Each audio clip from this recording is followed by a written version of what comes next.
All right. Well, there we go, ladies and gentlemen. This is the new edition of the Hotel Marketing Podcast.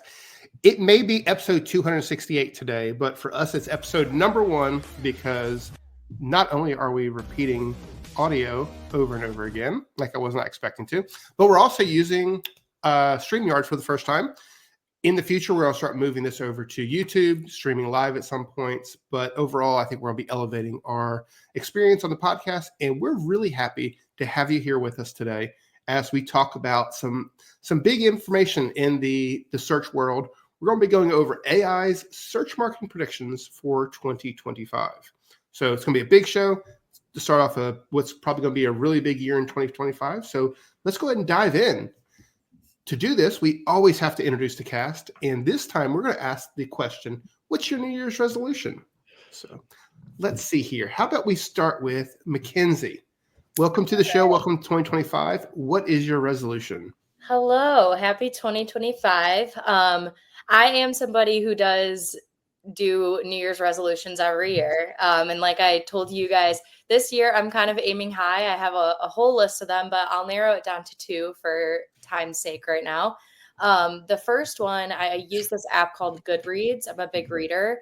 And it's nice because it can track your progress throughout the year. So my goal is 50 books. I hit 42 for 2024. So hoping to up it a little bit in the new year, and then just overall being more organized and decluttering. I have a lot of stuff and I don't need it. And I want to practice minimalism as much as I can.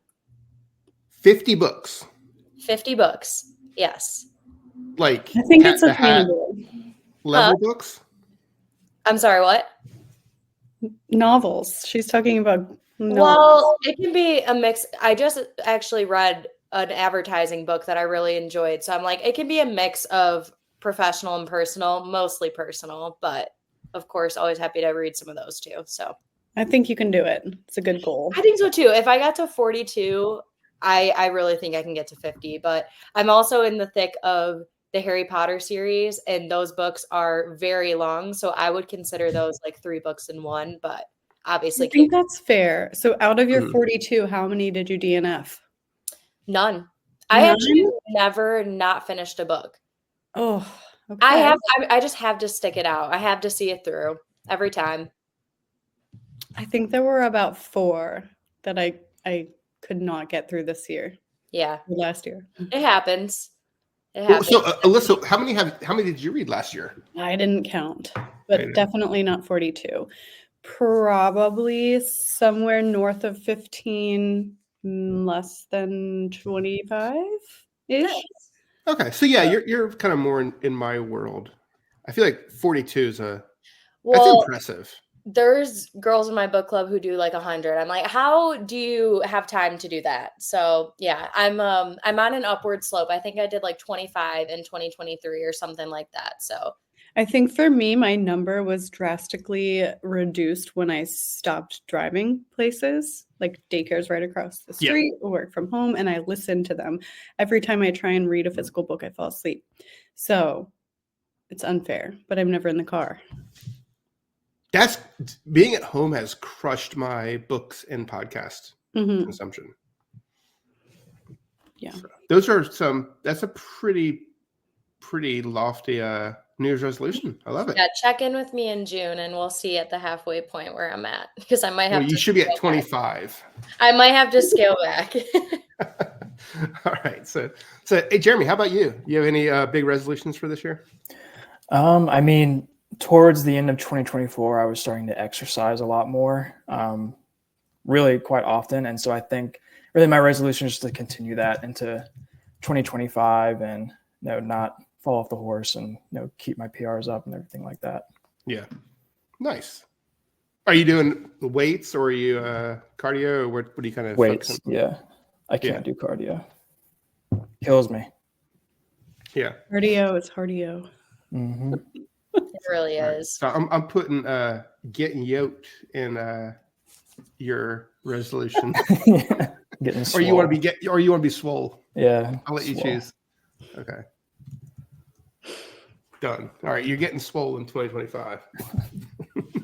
No, that's actually a really good one. And if you keep that momentum up and you're get to the gym or you do whatever you need to do, it gets easier. Oh yeah, it's like an enjoyment. It becomes from like I don't want to do this, I hate this, to like I can't wait. Yeah, because you're every morning or evening? About every morning, sometimes evenings if I need to miss the morning. And that's your you time because you're a dad, so it gives you time to focus on you. Yeah, absolutely. Love it. All right. How about you, Alyssa? I'm not sure. I haven't given this any thought. I don't typically follow through on my resolutions, and I'm just not a huge believer. January 1st is literally the day after December 31st. It's just another day, just another year. It's not like anything in life really changes. So I just feel like it's a little hokey.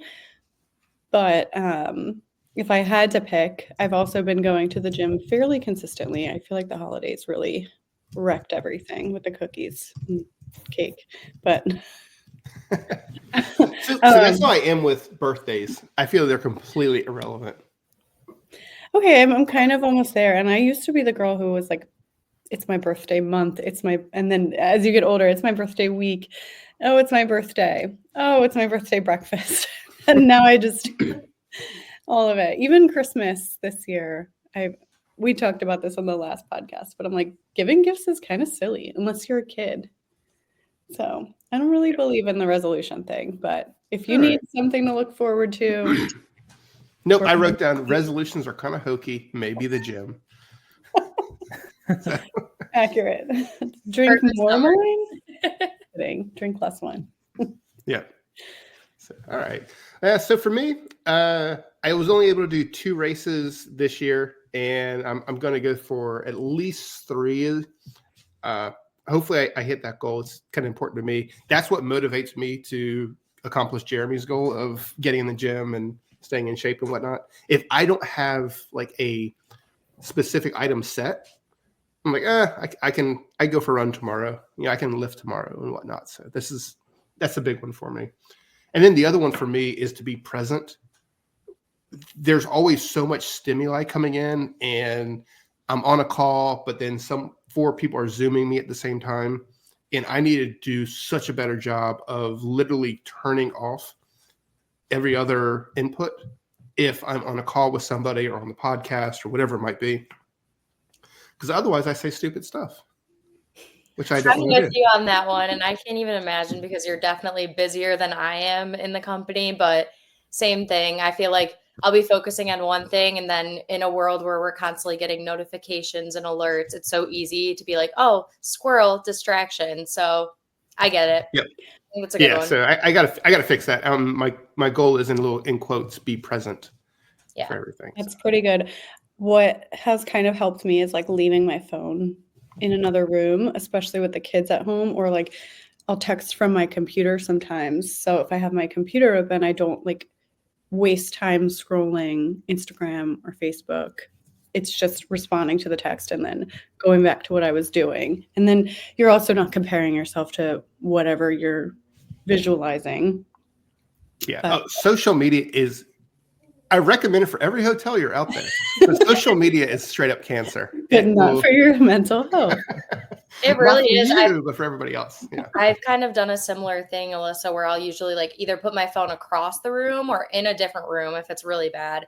But also during the week, I usually try and either delete the apps, like my social media apps off my phone, like not delete my account, but just get the app off my phone so I can't reach for it. Doesn't always work, but that's kind of a good like preventative measure I've been doing. So love it. Those are all really good.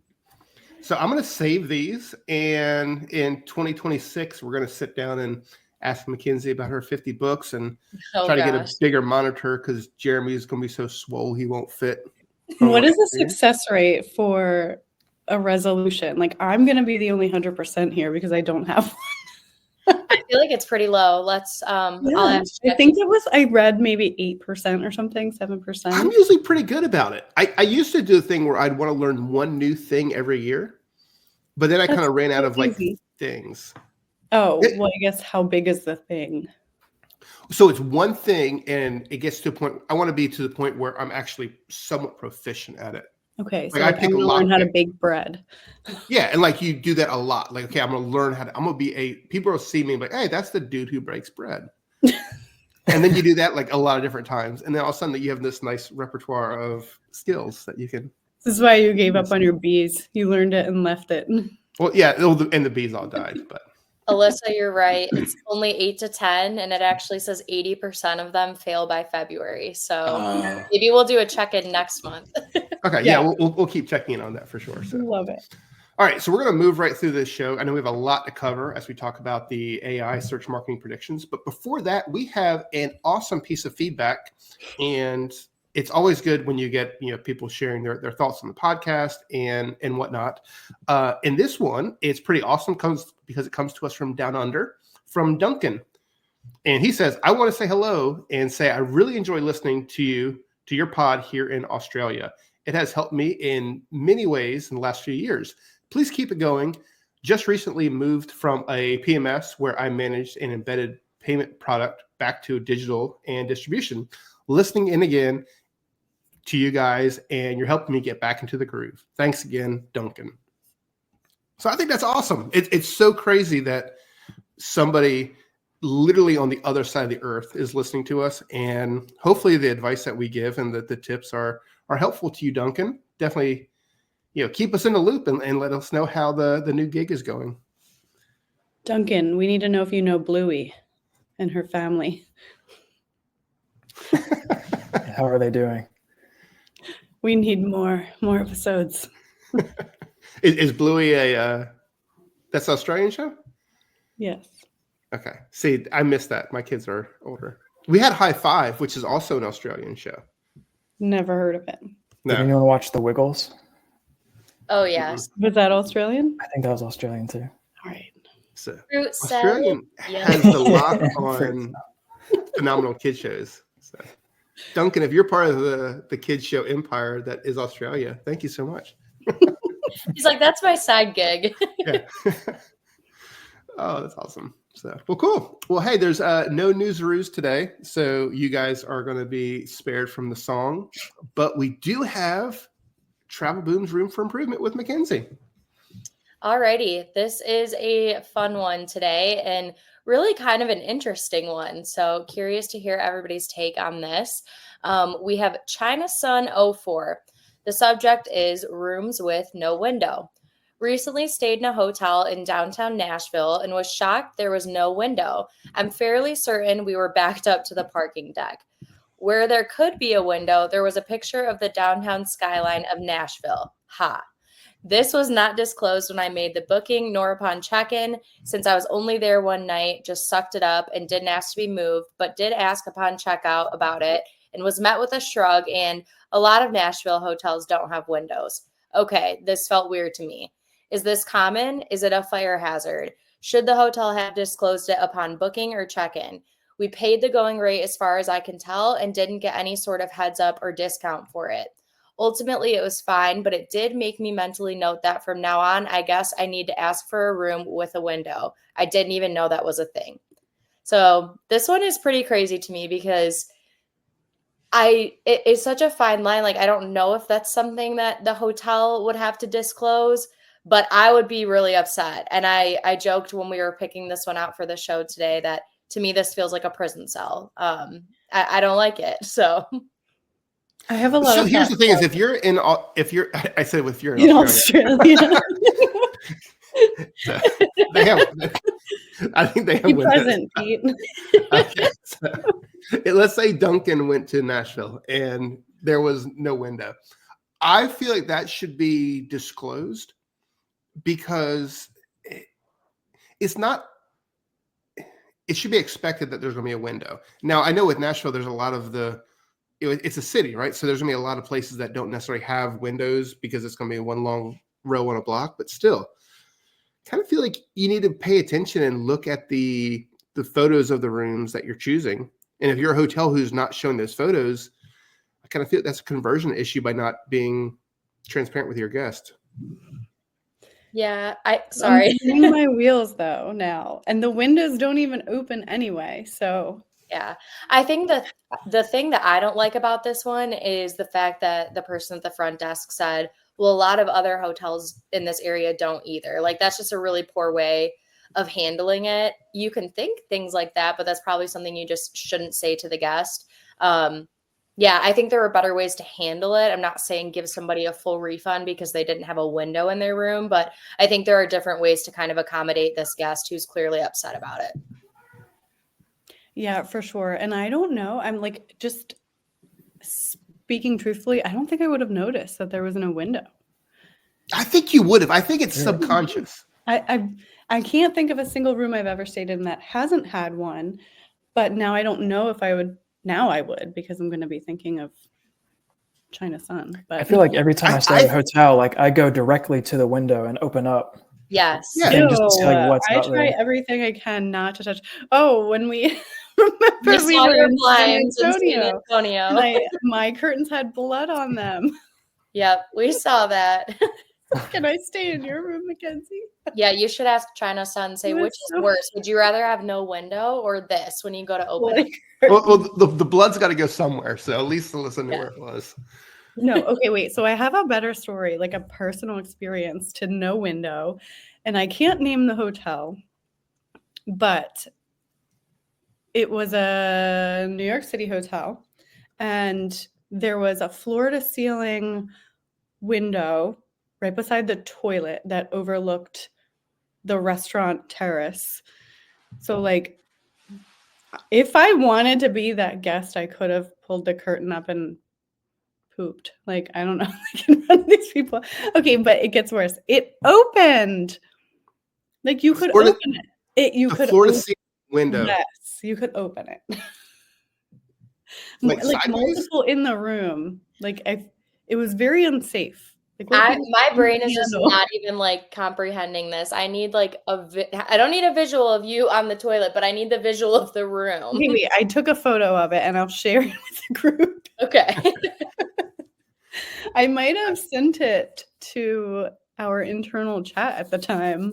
I'll look back. All right. So if you've ever wanted to find our show notes, go to travelboommarketing.com/podcast and click on episode 268. So that's going to have the show notes for this episode, plus all the pictures and Reddit discussions that we've covered so far. Oh, we get to include the photo? Oh, absolutely. In the show notes? Okay. I think we have to at this point. Fantastic. So yeah, that's a tricky one. I think if I was a hotelier, or should I say this way, if I was a guest, I would want it disclosed to me in advance that there is no window. I don't know kind of the right way from a hotelier's perspective, because you do want to put your best foot forward when you're selling the property, that everything is included, or kind of what is included.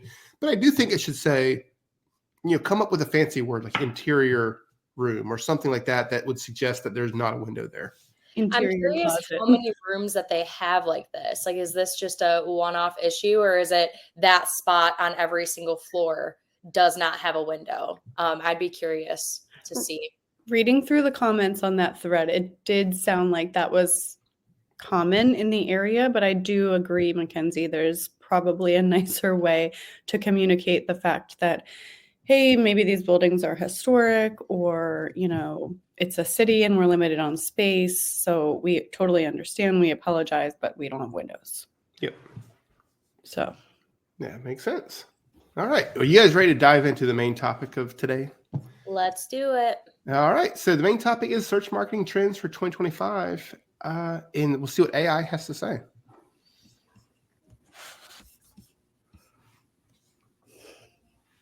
So who's starting this off? Is that my transition? Yeah, So that was your before we talk transition.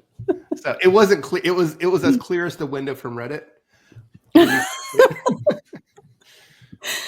love that. All right. So before we jump into, these are predictions, search marketing predictions for 2025. But before we jump into those, we'll just briefly recap some of the top search marketing trends and milestones for 2024. And we're not going to dig into these. We probably have an episode for each of these if you go to travelboommarketing.com/podcast.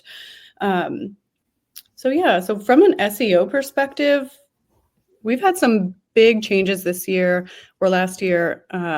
One of them being AI-driven search dominance. So Google's SGE rolled out widely, AI overviews rolled out widely, which are impacting click-through rates. Strategies are shifting to optimize for AI summaries, focusing on structured data and natural language content. We've seen that a ton over the past 12 months, but even more so, I think we'll see that in 2025. Focusing on quality over quantity for content. This has been a trend for quite some time now, more than just 2024. But we did see additional algorithm updates in 2024, 4 core updates. So we also see an additional letter in EAT, experience, expertise, authority, and trust. We have zero-click searches and answer optimization at this point. So the rise of zero-click searches, meaning we have that AI overview and people aren't necessarily clicking through to your website. So what can you do to, number one, earn that space, but number two, convince the user to click through in some capacity and book a stay? We also saw a strong shift to first-party data. I know there's been some back and forth on this one, but I think, eventually we will see third-party cookies go away. Maybe not this year, but who knows when. And multi-platform discoverability. So optimizing for other platforms, TikTok, Instagram, YouTube, more than just optimization for Google has, really popped up over the past year or so, and some localized SEO growth in regards to optimizing your business profiles. From a PPC perspective, we've seen some AI-generated ad creative. And Jeremy, if you want to chime in on any of these, feel free to interrupt me. I know that the ad creative wasn't phenomenal in 2024, but I do think it's come a long way, and I think it will continue to evolve. We've also seen the rise of cost-efficient campaigns, so tightening budgets and leaning into efficiency metrics like return on ad spend with the help of AI. AI-powered automation, Performance Max has really grown over the past year. We've seen some fantastic returns from that. And people are leveraging AI to manage their bids at this point. We've also seen an increased focus on creative personalization. Ad creatives are becoming more visual and dynamic, and AI tools are able to tailor messages to audiences at scale at this point. And short form video, I think that's been a trend for quite some time, but I also think that it continued to really take off in 2024. So I think we'll continue to see that in 2025. Voice and visual search ads have also been a hot topic for quite some time. But I think we've seen both of those grow in 2024 with Google Lens and Bing's AI search features gaining more traction. And lastly, from a PPC perspective in 2024, diversification, but beyond Google and Meta. So alternative PPC channels like Amazon ads, TikTok ads, LinkedIn ads, Microsoft ads are continuing to gain traction and reduce dependency for expanding more cost-effective platforms. That to me is, there's so much has changed in 24. Yeah, in just 1 year, 12 months. It's crazy. Yeah. It's like you mentioned AI, obviously, in a couple different places. A huge item. Obviously, the AI answers on Google have upended search, has upended PPC. But then when you look at everything else, it's insane. I think your sixth point here for PPC, the diversification beyond Google Meta, is a huge opportunity for hotels. And I think it's the one thing that hotels have really done a lackluster job at, simply because I don't know that we've been able to effectively measure the return on ad spend on a lot of other type of campaigns. But that's getting better. And I think we're going to start seeing where, ignoring TikTok, LinkedIn, Microsoft, Amazon, whatever it might be, is going to be akin to ignoring meta search a couple of years ago. I think it's something you have to be paying attention to. Yeah, I agree. I think that, advertising will never go away, but but it's continuing to evolve so drastically that new ad types, new ad placements are continuing to, roll out every year. And at this point, we have AI to help us manage them. And there's AI in all facets of our marketing management at this point.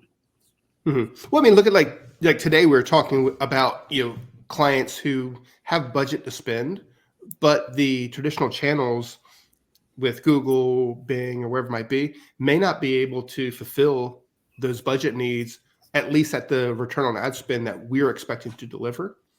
So looking at other platforms, I think it is incredibly important. And part of 2025, exploratory budget that you should be focused on doing that. Yeah, I definitely agree. And we'll touch a little bit more on a lot of the things that Alyssa mentioned for 2024 when it comes to the 2025 predictions. But I think to go with Pete's point, just on using different search platforms, you really have to keep in mind what today's traveler wants.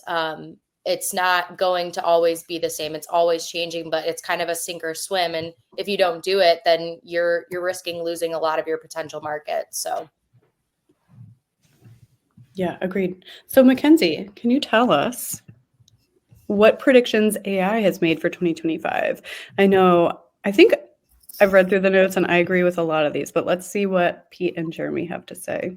Okay. So to clarify this, you just dumped in, hey, AI, what are the top 25 trends? So these are search marketing trends specifically, not related to email, etc., user experience, anything else. This is so paid search, SEO, search marketing trends for 2025 or predictions for 2025. We can call them because obviously the trend hasn't been set yet. But some of the 2024 trends, I think, will continue into 2025. And once Mackenzie reads them, I think some of them are a little far-fetched, but it's so interesting to hear how AI thinks each of these items will evolve over time. So yeah, this sounds like fun. Let's do it. Let's do it. Well, all right. Thanks for the segue. We're going to start with SEO. So focusing mostly on organic. So the first trend or prediction that AI has for us in 2025 is generative AI. Thanks, Alyssa. I couldn't let that one go. Sorry. Generative AI being the default for search. So AI-powered search engines like Google SGE and Bing Chat continuing to shape search behavior. Now you got me messed up. I'm sorry. What do you guys think about this one? So I think that I agree, but I think it's a stretch to say that it will dominate in this short period of time. I think eventually it could. But I think in 2025, I don't see Google going away. I think Google would change its business model to incorporate Search GPT before it let itself die. You know what I mean? But I have been using Search GPT way more frequently. And I think I have become dependent on AI overviews as well. So even just me in my daily routine find these things so convenient and efficient. What do you guys think? That's the problem of it, right? I mean, first of all, this is a robot telling us that the robot is going to be amazing. So I don't necessarily believe him. A little biased. Yeah, you're a little bit biased, GPT. But with that being said, it is absolutely true that it is going to cut into a lot of those, black and white type questions. And we've seen it across the board with even our own clients where, what is the best time to visit X destination? And, the AI overview says, go to this place. This has the answer. If all I care about is the best time to go skiing in Park City and it tells me it's, January, I could abandon that search. The nice thing I think with those AI overviews, it oftentimes does have the sources next to it, which can drive a click, and then also has the paid listings and organic below. But I agree with it on this one. This one's going to, shake it up for sure. And I think it's evolved, to your point. So those paid ads were not originally there. So it's continued to evolve over 2024, and now moving into 2025, I think it's going to evolve even more. What do you think, Jeremy? Yeah, I was going to say it depends on the search. I think for what Pete mentioned, for those very long tail, very personalized type questions, I think is where we'll see that deviate away from maybe traditional search to AI, where it is a more conversational search, and the AI response is going to be more conversational when it returns an answer. And I think it could even see a cut depending on the demographic of who's searching. I think we had a phone call today with a client, and she talked about how her son was searching for things and that he would only use Siri, and that Siri would bring up, do you want to search for with ChatGPT? And her son would say, yeah. And he'd just search primarily using Siri, primarily using ChatGPT. So I think that it's potential where it could cut into depending on the search and depending on potentially the age of whoever is making that search. Jeremy, that's the next prediction is voice search. So you're ahead of the game. You're kind of stealing my thunder over here, man. I'm sorry. No, you're good. No, I agree. I think it'll be interesting. I feel like to Alyssa's point, it might not dominate. I think there's no doubt in the fact that it's going to continue to grow and evolve and be a main component of search engine marketing. It's just to what degree. Yeah. Okay. Are we ready for the next one, team? Bring it. Cool. Okay. So yeah, Jeremy kind of stole the show and brought up voice search and conversational queries. And I don't know if this is a thing that chat likes to say, but dominate seems to be kind of the key word here. Chat is dirty. Yeah. Yeah, domination. So however you want to take that. But it says as voice activated devices and smart assistants become ubiquitous, optimizing for conversational queries will be essential. So what do you guys think about this one? I think you got ubiquitous, but you couldn't get generative. I don't know. That one was tough for me. To me, I think this is interesting because it's I'll make searches when I'm out in public or something maybe. And I usually am not going to talk to my phone out loud when I make a search. So maybe, I don't know. I don't use voice search as much maybe as the normal person might, but I'm interested to hear what you guys say, but to me, I do think that, those conversational queries are definitely going to increase and using it at least with an AI search type component to it. But as far as voice search, I'm a little hesitant with that trend. Yeah. So I think a lot of those voice searches are not necessarily ones that, from a hotelier's perspective, I don't know that those are the searches that are going to cut into your online performance. Someone says, what's the, how far away is it from point A to point B? There's a result given. What's the best time to ski in Park City? Maybe that data has to come. Well, that was my next point, was that data's got to come from somewhere, right? But backing up to what Jeremy said about the age difference, we might not adopt it and that's how we might use it. But this younger generation coming in is the next generation of travel, right?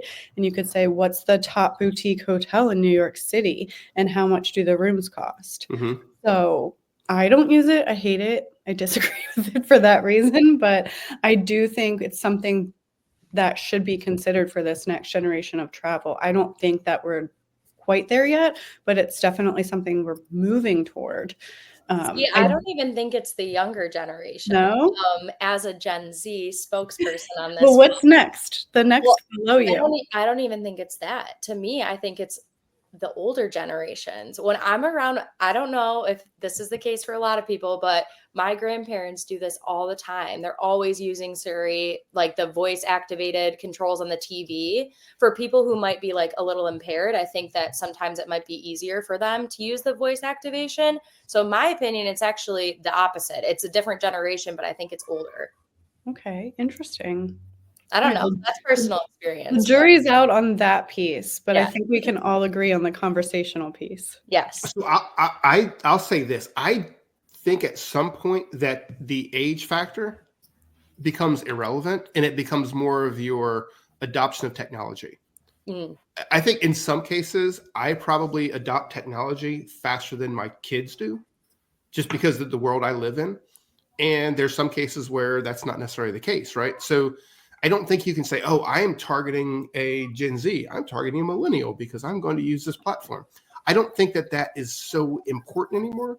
I think you start getting into the point where you're starting to get personalized and say, I'm targeting a person who is going to be using voice or whatever that might be. Yeah. And I also think if you target those long tail queries, that conversational content or answers, then it serves both. So Agreed. what's next? Order in the court. Okay. Number 3 is about visual search optimization. So platforms like Google Lens, Pinterest, and Bing's visual search tools will see widespread adoption. That is AI's prediction for us. What do you guys think on this one, being the search engine marketing experts at TravelBoom? Jeremy? Yes. Or Jeremy, you go first. Yeah, so I mean, I think following best practices is always going to be the right thing to do in terms of making sure that your images are going to show up in maybe a Google image search. And I think maybe in the hotel space, that makes a lot of sense because hotels and travel is a very visual sector or business. So I think for our sake, I mean, I think it makes sense that maybe it does. I mean, maybe we do have more visual searches coming up. I know maybe this doesn't correlate very well, but I know a lot of times I'll do like the Google search with an image where I'll try and find an image if I don't know what it is, and I'll Google search it and it'll bring up images up. Maybe that correlates a little bit, maybe not, but yeah, I mean, I could. What do you do that for? Maybe for a product that I'm not sure like what it is. Like maybe I see. And you want to like buy it? Yeah, or maybe it's just maybe something I don't know what it is, like a plant or a flower or something. I'll take a picture. I don't know. I use it. This is the most nerdy way. I'll do screenshots and try to find a specific icon set within like Font Awesome or some of that. So that's not what for everything. I think the biggest thing with image search is making if you want to get wide scale adoption, people have to know it's a thing. And I don't know that the platforms have really done an amazing job saying, hey, take a picture of anything and find it, because it is incredibly helpful. And I use it a lot more than I did in the past. But then you talk to other people like, oh, I didn't know you could do that with your phone or with Google or with whatever. I think that's a super good point because I'm not somebody who really uses this feature. And I think it'll be interesting in a year from now or a couple years from now. This will kind of be like the voice activated search where it's really widespread. Because I agree with you, Pete. I don't feel like they do a really good job of like showcasing that feature on a lot of search engines. Yeah, I think I agree that it's a prediction, but maybe not for 2025. I also agree with sticking with best practices, but I also think based on what everyone said kind of aligns with what I was going to say. I don't know that this is extremely applicable to hotels at this time.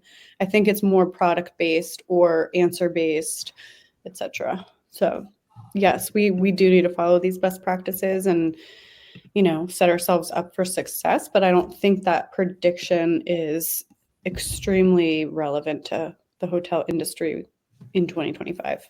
So Alyssa, though, isn't that kind of what we've always told our clients is that if you follow the best practices, you make sure everything on your site is set up properly with proper alt tags, proper captions, metadata, all that stuff is set up right. A lot of these new trends or technologies that pop up, they're going to digest the existing content on the web to feed their algorithms. So if you do it the right way, you won't get passed over for, holographic search, whatever the next thing is going to be. I don't know what that is. Holographic hotel. Yeah, you don't know what it's going to be. I love that. Yeah, for sure. And then you're not behind the curve when you have to put all of that information in and optimize your website for 500 photos, or videos. Yeah. Agreed. All right. The next one is about video and interactive content. So Google and other search engines are predicted to prioritize short form videos like TikToks and YouTube Shorts and interactive media to match evolving user preferences.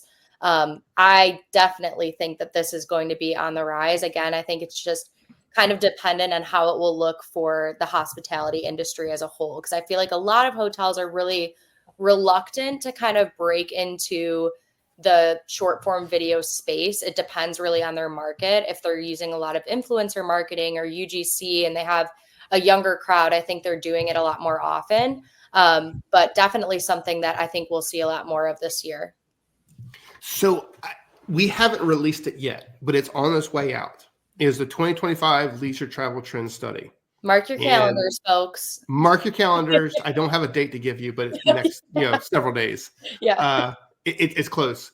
But we talk a lot about what platforms people are using, and hoteliers are doing a really, really poor job using YouTube, using influencers, and getting beyond the two-dimensional marketing space. I think it's super, super important that literally just going out and recording your lobby, the view from your rooms. If you're in Nashville, recording the brick wall that you're staying in, whatever it might be. I think it's super important that you do that, because more and more people are using those platforms to make their buying decisions.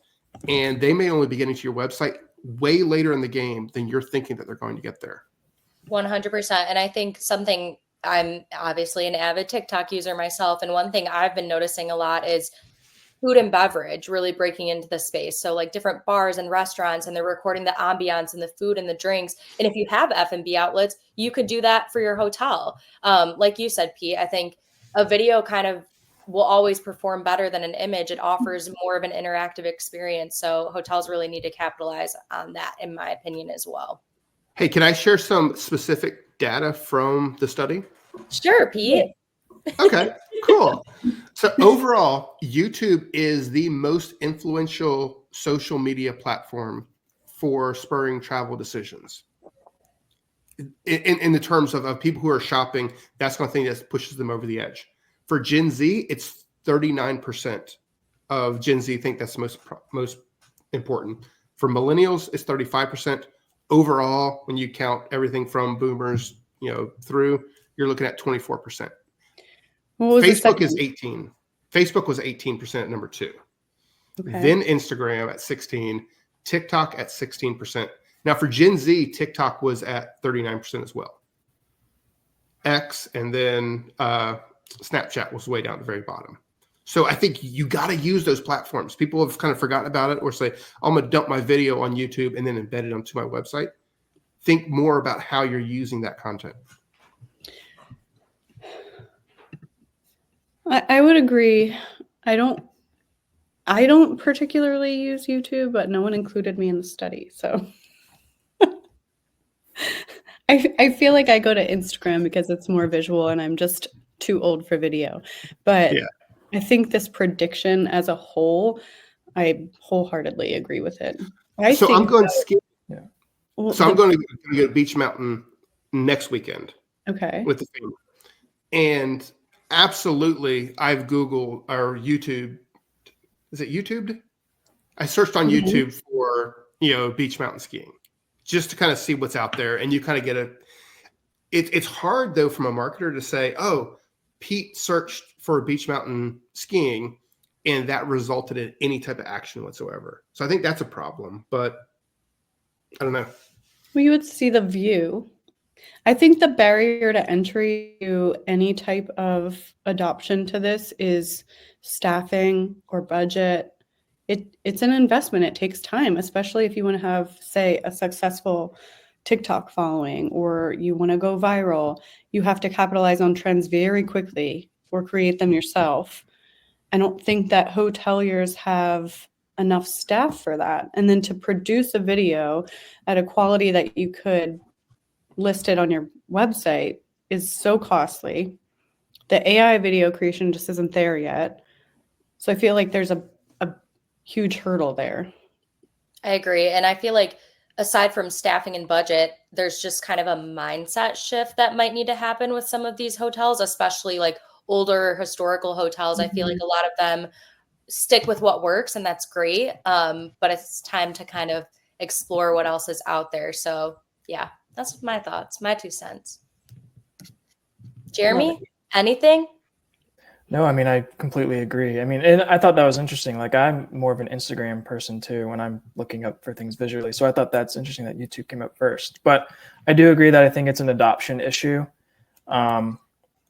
that hotels are just hesitant to do because it's just, they fear it's too much work. And then also, yeah, the fact that it might cost a lot to actually put in the effort to do it. But I mean, I do think overall, I mean, yeah, I mean, video and short form video is going to continue to be incredibly popular. I mean, we already see it. And whenever you make Google searches, I mean, in Google or in Bing, I mean, video comes up from YouTube or TikTok or wherever. So it's just going to continue to become more popular. So, I mean, I absolutely agree that that's going to continue. Awesome. All right. Think we can go to the next one then. This one, number 5, is about local search. So AI predicts that local SEO will become increasingly AI driven. Again, maybe this is biased, but it also talks about new features in Google business profiles, like interactive AI chat for businesses, having those become key engagement tools for visitors. Yeah, one of these I feel like is already a thing that's happening. Is the itineraries in AI. I mean, there's already been a study out where I think it was at the tail end of last year where travel searches were starting to see a lot more AI overview results for those itinerary type searches. So, I mean, that's something that's just happened already. So that's good job, AI. You got it right. So I agree with this, especially the example that they provided with the AI-driven chat. Why not have that? It's a no-brainer. You know, you're reducing staff. Yeah, I agree with this one. Mm-hmm. Next. Okay. Okay. I don't think we've disagreed Yeah, on that's not as controversial as everything else, but I mean, Yeah. I think it makes sense. Law and Order, where it's like the theme song and it goes dun dun in the beginning. Dun, That's dun. what we need to have. Get that He sound effect. ripped it off. He said he was going to be present. We already got him on his resolution. He already failed. Yeah. Yeah, no, I completely agree. I think Bottom. I don't really have much to say here other than that if you look at it, people visit property or destinations because of the destination, not because of the property. So making sure that you are part of local search, in my opinion, is really, really important. You want to be able to connect the user with the destination they want to visit with the requirement to have a place to stay, you know, for that local type area. Or am I wrong here? I think the prediction is about like local search in the context of like Google My Business or your business listing. So you don't think it's okay? Then I'm completely off here. I'm expecting like the local area. All right. Jeremy, you want to chime in? Jeremy's got his photo up and he just walked away. Yeah. I think it was a mix of both. Both? I mean, the last one was the Google business profile, adding an interactive AI chat, which I guess that would be cool. I don't know if that's happening anytime soon though. And then the beginning was like itineraries and AI search, which is obviously happening now. I mean, that's kind of what Pete alluded to. I mean, Yeah, that's what I was saying. Like someone's like, hey, what, create a 5-day thing for me to do in Orlando. Right. Okay, that's fair. I was wrong. That's the only time I'll say it. Continue. Record it. All right, let's move on to the next one. Number 6 is about experience metrics. So Google Core Web Vitals will evolve to include AI-driven experience metrics, measuring things like interactivity, design intuitiveness, and personalized user experience. What do you guys think about this one? I mean, I think AI or whatever gave us these answers kind of got it a little wonky here, because I mean, interactivity is already a crucial core web vital. And I guess I'm interested to understand what the AI driven experience metrics would look like. I mean, is it like just hyper personalized to a specific user, or like what exactly would that entail? I guess I just don't, I would like AI to explain to me a little more specifically what it's thinking when it thinks of AI driven experience metrics. Yeah, the design intuitiveness, like whose opinion is that coming from if it's driven by AI? Right. Is it taking the data on every single user's path and determining where there is some friction? Like, how is that determined? See, I agree with Jeremy that like, okay, that's kind of what we've always been about is, people being able to navigate the site effectively and quickly go from point A to point B. So I don't know. Well, one thing that I do like in the prediction is the use of software of like Microsoft Clarity. I know we use that quite a bit at TravelBoom, and I think it's honestly, I think it's a free software, so you absolutely should be looking at or using it on your website. Mm-hmm. And I think even recently it's added, I believe, Copilot to help you understand better like how the intuitiveness of your design of your website is doing. And so I absolutely agree with that. Using more behavioral analytics moving forward is going to be crucial. And especially since now, it exists and you should be using it. Yeah, I feel like the point. AI has already given us 5 solid recommendations, and then they're kind of like trying to think, I need to do bottom of the 2 barrel. more. What else can we do? Because in the reality is we've always optimized based on those experience metrics. If the site's not working, it doesn't matter if you're driving traffic to it. You're going to optimize it to get people through that funnel. But I do think they mentioned Clarity, and then having AI integrated into Clarity fairly recently is showing that, okay, this is a prediction. When I pulled this, it probably was there, but I do think that feature is new within Clarity. So, what additional features will become available in 2025? So I do agree with half of this, at least, or somewhat all of it to some degree. But I'm interested to see how those behavior analytics softwares really change in 2025. Definitely. I think it'll be interesting to see. Yeah, I agree with everything you guys said too. I think it just depends on the scalability of it. And it's already changing now. So we will have to see the rest of the year. All right. Are we ready for the last one? This one might be the most controversial. So. Oh, okay. So a little debate to end the show. All right. Well, the last one is focus on sustainability as a ranking factor. So AI is predicting here that Google is going to prioritize content in businesses that are demonstrating sustainability practices and aligning with global trends toward climate responsibility. This is very interesting and kind of a hot take from ChatGPT. Yeah, so I was a little not confused, but I just was like, this is kind of coming out of left field when I originally pulled these notes from ChatGPT. And my husband is also an SEO. So we were kind of going back and forth on this particular one. And I followed up with additional prompts to ChatGPT. And from an organic perspective, seemingly, they're predicting that Google will prioritize your website.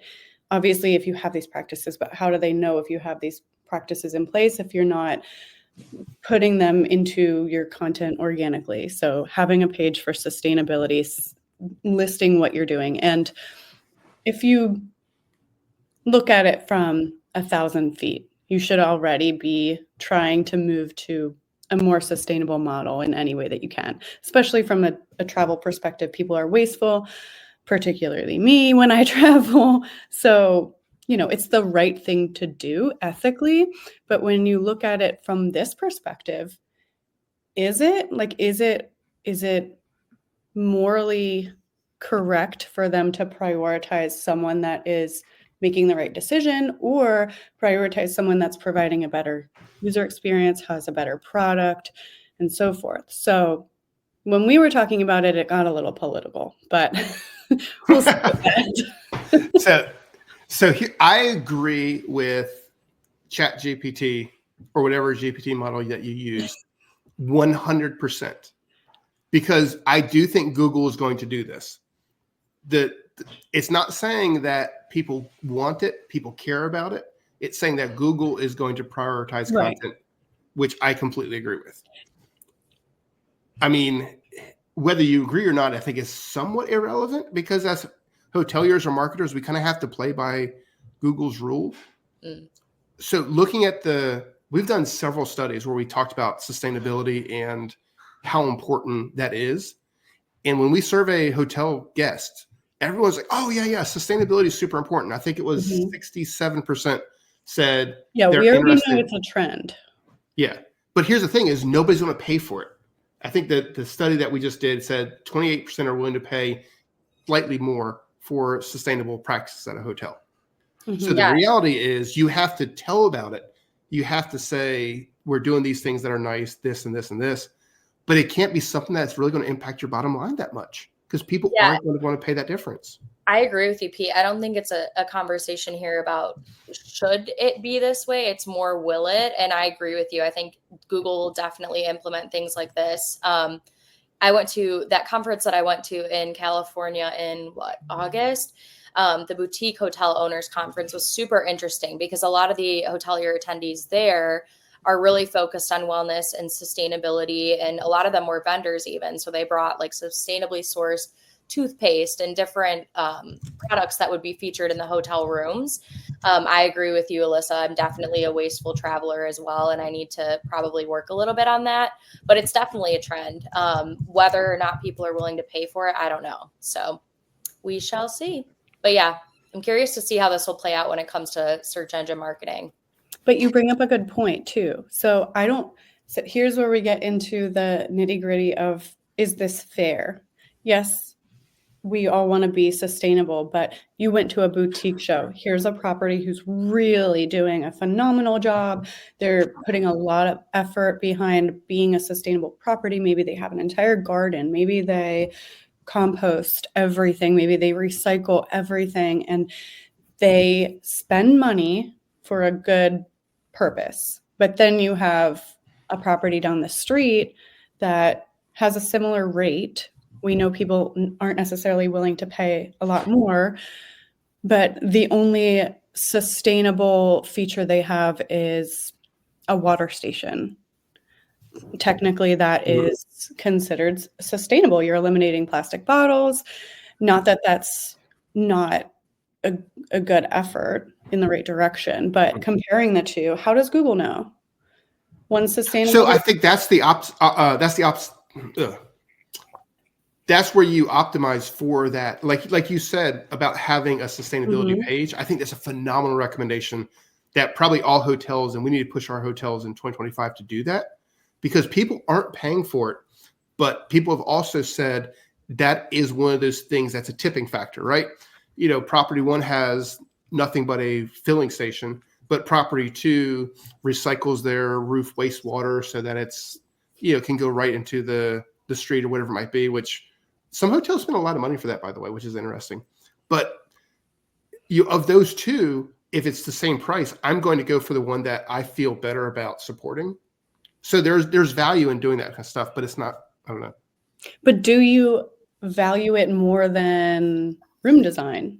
Or, okay, say the sustainable hotel or the extra sustainable hotel only has 2 double beds, and the other hotel with the water station has a king bed. Like, no, it is the tipping factor of everything else is the same, but I'm also going to be able to feel better and tell my friends that I support this. I think this is a little shisty, but I do agree with the prediction.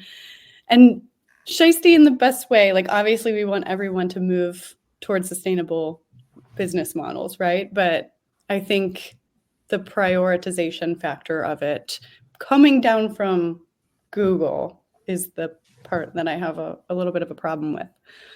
My question is, how important is this going to be? If you have a website that has really bad schema markup, like everything from a technical perspective is just really, really bad, but they're doing all these amazing sustainability practices, are you telling me that that site is going to, it's not should, but is it going to rank higher than? No, I think it would be minimal in terms of ranking factors. Yeah. But I think it is in play or will be in play.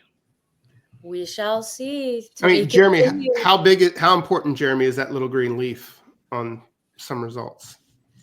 I mean, do they care? That would actually be interesting. So I was thinking about that because, yes, Google Business Profile actually has a certification that you can not sign up for. It's granted, like you have to submit like with a certain, I'm actually on it now, like different type of eco certification with a certain, I don't know, eco-friendly company certification. I don't know, but I know that you can actually do that in Google Business Profile, and that's been around for quite some time now. So I would actually be interested. Like, I don't have a study or anything to go off of, but I mean, if you're just searching for like a certain hotel in a specific area, I mean, is that green leaf, is a hotel with a certification or with sustainability practices going to show up more often than one not with one? I know this is a prediction, but like in the past year or so, like, has that been something that's pretty typical where, that green leaf is going to show up in a Google business, in a local listing, 3-pack or something? Mm-hmm. I mean, I think there's a reason that the robot put this down at number 7 of the 7 recommendations that they have, or predictions. So, of everything that we do, you want to make sure you're ticking those boxes. And if Google is hinting that that's going to be important, having a sustainability page, doing a few things like that, making sure your GMB listing notes your sustainability features, I think all that is great, and it's not going to hurt. So take the effort to do it is kind of my thoughts. Love it. I have a bonus prediction. Number 8. I think if you keep calling the robot a robot, the robot's going to come for you in 2025. It's true. So I can't call it by its name because it's right over there. So if I say the one robot word, it will pick up.